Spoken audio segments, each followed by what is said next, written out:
Good morning, everybody, or good afternoon, depending on where you are in the world today. Today, of course, is Chof Zayin Adar. You've heard a tremendous amount about Chof Zayin Adar. I want to share with you a few thoughts. I've mentioned it to all of you before, that generally speaking, when I speak, I'm really talking to myself. You just get to listen. It's helpful for me because most people, if you sit in a room by yourself and you actually talk to yourself, they'll send you to a hospital. So therefore what I try to do is I try to find an audience to speak to. That way I feel much better. So my own thoughts about Chof Zayin Adar and how each and every one of us has to be able to relate to it. Hashgacha pratis, but it's really not hashgacha. I mean, it is hashgacha pratis. It's planned out this way. The Frierdiker Rebbe set up that Chof Zayin Adar I, in the way we learn our chitas, comes out in Perek Lamed Beis and Tanya. Not just the Perek Lamed Beis and Tanya, but there's more than one sikh of the Rebbe, where the Rebbe mentions that when you look at the way the Frierdiker Rebbe divided up the Tanya for chitas, for the daily learning, so generally speaking, during a Shana Muberes, during a leap year, you have 6 short shiurim, and then Shabbos is a long one. That's the way it is generally. But Perek Lamed Beis in particular, and in many of the earlier prakim, it comes out that you basically go through, generally speaking, 2 prakim a week. One Perek you go 6 days, and then the other Perek is the whole thing on Shabbos. Perek Lamed Beis itself is not a very long Perek. And yet, the Frierdiker Rebbe took Perek Lamed Beis, and all of you said chitas all week this week, and you know that some of the shiurei chitas this week in Tanya were literally 2 lines. Very, very short. So the Rebbe says from here we see the incredible emphasis that the Frierdiker Rebbe put on Perek Lamed Beis in Tanya. And the Frierdiker Rebbe wanted to divide it into a number of days so that every single day we should live with Perek Lev in Tanya. What is Perek Lev in Tanya about? Anybody know? This is pretty obvious. Huh? Ahavas Yisrael. Perek Lev in Tanya speaks about Ahavas Yisrael. At the same time, the last sikha we heard from the Rebbe physically, Vayakel Tavshin and Beis. What did the Rebbe speak about Vayakel Tavshin and Beis? Ahavas Yisrael. That was the main thought that the Rebbe spoke about. That's what the Rebbe emphasizes. So clearly the Rebbe and the Frierdiker Rebbe even before him was preparing us for Chof Zayin Adar and telling us what should our focal point be on Chof Zayin Adar. What message do we need to take with us as we go forward from this point? Ahavas Yisrael. Not Stam Ahavas Yisrael, but if you look at what the Alter Rebbe says in Tanya, you can look around at other people around you and you see them as below you, not appropriate, they don't behave the way they should. Still in all, the Alter Rebbe instructs us, you have to draw them in with thick ropes of love. The guy that's the oddball in class, the guy who you pass the ball to under the basket and forget it, he can't handle it. He just can't handle it. You throw it to him, he's right there, he's waving his arms going, I'm open! And you toss him the ball, he gets a bloody nose. And you know that in advance. And you think to yourself, what's the point? He's not going to put the ball in the basket, he's only going to get a bloody nose, and we're going to lose. But he's standing there waving his arms. Come on, I'm open. Come on, I'm open.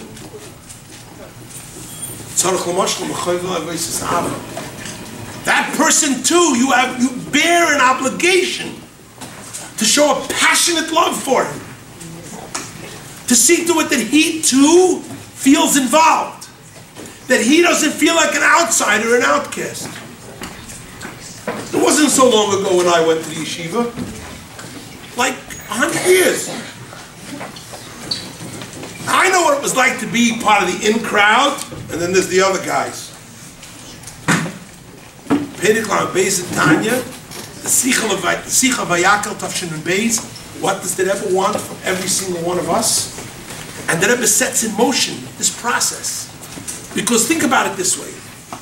Imagine for a moment the Rebbe right now, is physically continuing to give us dollars every Sunday. Every one of you in this room, and whatever city it is that you're in, you would certainly make a trip at least once a year, if not twice a year, to go to the Rebbe to get $1. Whether it be your birthday, or your father's birthday, or something else in your family, everybody would make a point to travel to New York to be there to get $1 from the Rebbe, right? If you were going to stand face-to-face physically, with the Rebbe face-to-face, you wouldn't want to stand in front of the Rebbe face-to-face and not be prepared, not be the way you're supposed to be. So the first thought you would think to yourself is, okay, Sunday I'm going to the Rebbe for $. Thursday there's a basketball game. Should I leave that guy out of the game who's going to feel crushed? How am I going to stand in front of the Rebbe and look the Rebbe in the face? Because the Rebbe is going to know. The Rebbe sees me. So our approach needs to be to Chof Zayin Adar. We need to understand that that hasn't changed. On the contrary, what does the Rebbe want from us? The Alter Rebbe, when he was imprisoned in Petersburg, in the story of Yutas Kislev, the Alter Rebbe controlled everything. Every one of us knows the story. The wagon broke, and they had to have Shabbos in the forest, and everything else that went along, and the boat that got stuck in the middle of the river from Kiddush Levana. Every single thing, the Alter Rebbe took control. It says also the Frierdiker Rebbe was arrested. The Frierdiker Rebbe could have behaved the same way. Why did he choose not to? Because the Frierdiker Rebbe's choice to allow them to torture him. Why? Because the Frierdiker Rebbe wanted to be able to make it so that we would have the energy to be able to withstand the Mesiras Nefesh that was demanded and necessitated from every one of us. The Rebbe is the same thing. Chof Ches Nissen. The Rebbe made it crystal clear to every single one of us, me and you, as a Kibbutz Ibn Eich in the hand. The Rebbe is counting on every single one of us to be the ones who will actually bring Mashiach. And the Rebbe says, I've done everything I can. Yes, now every one of you has to do what you can. Every one of us must participate. The problem is that when someone tells you you have to do something, all of a sudden you get told it's time, you have to clean your room. I'm sorry, I'm not cleaning your room. Your mother says that's it. And I'm not going to clean your room anymore. You don't clean your room is not going to be clean. Okay? That's the way it's going to be. One day goes by, the second day goes by. By the time it comes to day 4, you don't even know where your bed is. You come in the room, everything's piled for Nalazaiten. You can't even find your own bed. Right? What do you do at that point? Clean up. What do you do at that point? You dig through whatever's in your room and you find your bed and you collapse, you go to sleep. Right? What happens by day 6 or 7? Your mother can't take it anymore. She cleans up. So she goes into your room and she finds the old banana peels and the bubblegum wrappers, etc., and she ultimately cleans up the room. So on the day that your mother said, I'm not doing this anymore, now you have to clean your own room, what was really going on in your head? Don't worry, 6 days from now she'll clean it. It's not that big a deal. Doesn't really need me. It's going to be fine. And then she's going to clean it anyway. Right? And so as a result, what happens? You do nothing. That's what happens. Just do nothing. What happened? Chof Zayin Adar? Chof Ches Nissen first. Chof Ches Nissen, the Rebbe said, I've done everything I can. Ich gebe es Ibn Eich in the hand. Jetzt tut alles, was ihr kennt. On some level, subconsciously, what did we all say after Chof Ches Nissen? Okay, I hear what the Rebbe is saying. I know he wants me to do this. He wants me to bring Mashiach. He wants me to participate. He wants me to be in action. He wants me to join a group of 10, a group of 3, whatever numbers the Rebbe said in the Sikha then. Yeah, he wants me to do it, but come on. In the end, the Rebbe's going to do it. In the end, the Rebbe's going to bring Mashiach. That's what's going to happen. It's not going to be me. It doesn't have to be me. So the Rebbe set us up for Chof Zayin Adar. And the Rebbe said, no, I mean this. I mean this. This is in your hands. only you can finish this job. Stop waiting for me to come and clean your room. Because when I said, you have to do this, the Rebbe says, I was giving you an asilas kayach. I was infusing you with a power that you cannot imagine. It's beyond any belief. And it is that power exclusively that it gives you the strength to be able to achieve everything you need to achieve. So here we sit 22 years later. How should we look at it? So I want to share with you a story I heard yesterday, and I apologize to everybody if you already know this story. To me, it was a new story I'd never heard before, from a chaver of mine who's a big mashpia and very deep chassid. There's a story of the Rebbe Rashab. One day, the Rebbe Rashab was having yichidus. Chassidim were lined up outside the door, waiting for yichidus. One of the chassidim online came from a city called Kherson. Kherson was a Lubavitcher city. Everyone in Kherson was a Lubavitcher. The chassid from Kherson comes into yichidus, and the Rebbe Rashab looks at him and says to him, bist from Kherson? You come from Kherson? He says, yes. So the Rebbe Rashab says to him, what's happening in Kherson? How are things there? What's going on in Kherson these days? He says, Rebbe, in Kherson, hang davent men, melerent. People are davening with passion. They're learning chassidus, they're learning nigla. It's a chassidish shtot. You walk in the street, you feel an avira. The air is different. You breathe the air. It's a chassidish air. It's wonderful. Kherson is a city of beauty. It's a machaya to live there as a chassid. The Rebbe Rashab looks at him and says, I'm very pleased to hear that. That's wonderful. The Rebbe Rashab opens his drawer. He takes out a 10 ruble note. And he says, here's a 10 ruble note for the good news that you brought me and for the mission to be able to achieve continued growth in the city of Kherson. The chassid leaves the yichidus. He comes out of the yichidus and he's walking down the hall and he sees standing online another yid from Kherson. So imagine two guys from LA bump into each other in 770. What's the first thing you say is, I didn't know you were here. Oh, when did you come to town? Oh, what flight did you take? How was the food on the plane? What went on? Did you have turbulence? What brought you here? How long are you staying in town, right? You start to talk to him. It's a guy from your town. So he bumps into this other guy from Kherson standing online, and he says to him, Shalom Aleichem, was tust du? Yankel, Berel, they're talking to each other. He says, Yankel, you were just in Yechidus by the Rebbe, yeah? I'm waiting online for Yechidus. What did the Rebbe talk to you about when you were in Yechidus? So he turns to his friend and he says, the Rebbe asked me, what's going on in Kherson? What's news in Kherson? So he looks at him with a snide look on his face. He says, and what did you tell him? What did you say?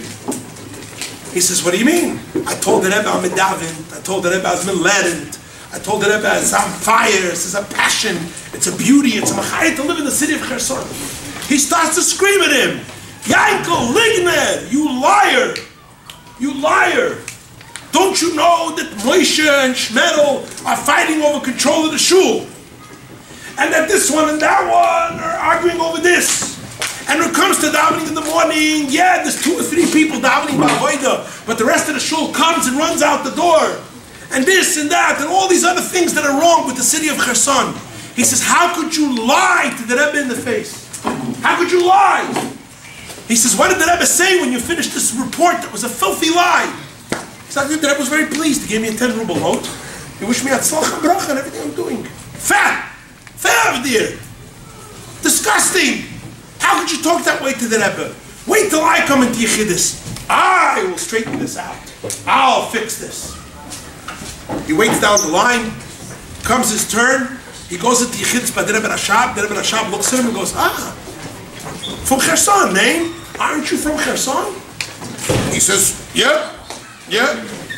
So the Rebbe Rashab says to him, sag mir, was heißt in Kherson? What's news in the city of Kherson? He says, Rebbe, ich bin nicht wie jene. I'm not going to be like the other guy who's going to sugarcoat this. Ich will sagen dem Rebbe, dem Emes.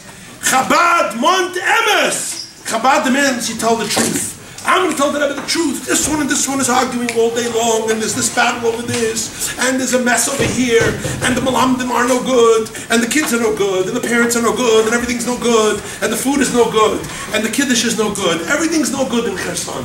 2 people are davening, everybody else is running around. 15 people are texting on WhatsApp on their telephone. It's a mess, Rebbe. Rebbe, Kherson is a mess. Oh, but the Rebbe doesn't listen to my mess. I have to tell you the truth. So therefore I'm sharing this with you. And Rebbe Shab looks at him and says, well, thank you very much. I appreciate the report. Thank you very much for your brutal honesty. Rebbe Shab opens his drawer. He takes out a single ruble note. And he says, here's a matana for you. Hatzlach in everything you do. I guess in those days they had a different kind of relationship with the Rebbe. The guy gets the 1 ruble note. He looks at the Rebbe Shab and he goes, Rebbe, I know for a fact you gave that guy 10 rubles. You gave that guy a 10 ruble note. And he lied. He lied. How come I got only 1 ruble? He got 10 rubles. I told you the truth. How come I got 1 ruble? He got a 10 ruble note. What's the meaning of that? So the Rebbe Rashab looks at him and says, Du meinst, dass ich weiß nicht, was tut sich in Kherson?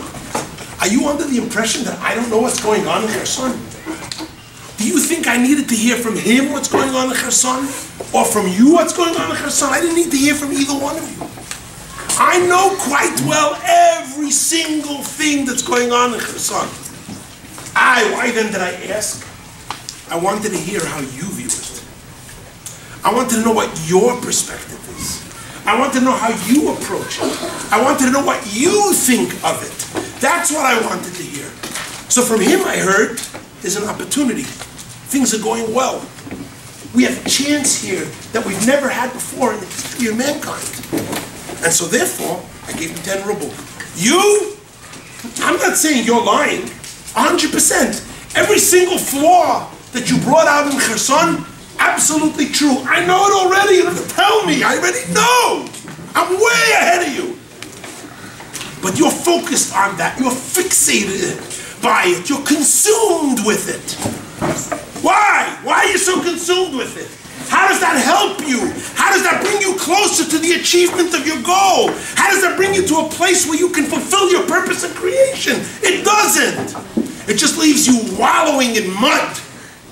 That's where it leaves you. So I only gave you 1 ruble. Macharim, listen to me very carefully. You can look at it and say it's been 22 years since Chof Zayin Adar I. And the pain is intense. It's outrageous to think 22 years we didn't hear the Rebbe Begashmias say something to us, teach us, hand us $1, inspire us, give us a bracha. 22 years. It's extraordinarily painful. The pain is so intense, it's hard to think how we could possibly overcome it. Or we could say, 22 years after Chof Zayin Adar, and there's how many schools online? 8. There are 8 full Cheders, all in the United States? Canada. 8 Cheders in the United States, bringing together with passion. I look around at your holy, holy, holy faces, and I think about, what did I look like in 7th grade and 8th grade? What did my friends look like in 7th grade and 8th grade? We certainly didn't look holier than any of you. We certainly weren't more ruchniistic than any of you. We certainly weren't more attached than any one of you. We played basketball just like you do. It's funny, yeah? You can't imagine me on a basketball court? I dare you. Even today. So I look at you and I see holy faces. This kedusha oozing from every one of you. How are you going to look at Chof Zayin Adar? Are we going to say the accomplishments and the achievements that we've been able to do for you, Rebbe, for the last 22 years, are we going to take those and say, fine, we'll just continue this way? Or are we going to say, the power is with us, The power is in the hands of the Talmidim of Cheder Menachem and all the other Chedarim that are online today. The power is in our hands to once and for all accomplish the goal that the Rebbe set, Chof Zayin Adar I, for every single one of us. Tut als was ihr kennt. Make sure that this is a day. Your Avos Yisrael is outrageous, over the top, out of control, the way you'll show love for another Yid, the way you'll devote yourself to the passion of being able to bring another Yid closer. Out of control, the way you're going to seek another Yid to put on tefillin, another house that needs a mezuzah on the door. Out of control, the way you're going to look at every single encounter, every street you walk on, every person you bump into. You will see them as that one final opportunity to accomplish and finish the goal that the Rebbe set for us. And the Rebbe wird sicher helfen. And there's nothing to talk about. Chof Zayin Adar I will, not can, not Yiratzin, not may it be Hashem's will beyond any question, without a doubt, because we, you and I, collectively, will not allow this day to end without having finished the mission. And the Rebbe wird sicher helfen that this day itself, through our Avos Yisrael, through our Achdus Yisrael, will be the day that the Rebbe himself comes. Neshama belubish beguf gashmi. We don't care how it happens. The Rebbe said, durch ein Fenster oder durch ein Tier. We don't really understand because we're not so smart. I'm not such a smart guy. I just make believe I'm one. But when push comes to shove, I'm not such a smart guy. How this is all going to work, I don't even really care how it works. I just know that when I do that one moment of Avos Yisrael, we're going to fulfill what the Rebbe wants from us. We're going to see the Rebbe's smiling face. And we're going to line up together to get dollars in honor of Chof Zayin Adar. And Chof Zayin Adar is going to become truly what others are supposed to be. Simcha, like Yehudim Ha'Yisrael, the Simcha B'Sasim Yikar. But the Rebbe taking us out of Golus, take it from Yad Mamish right now. Amen. Amen.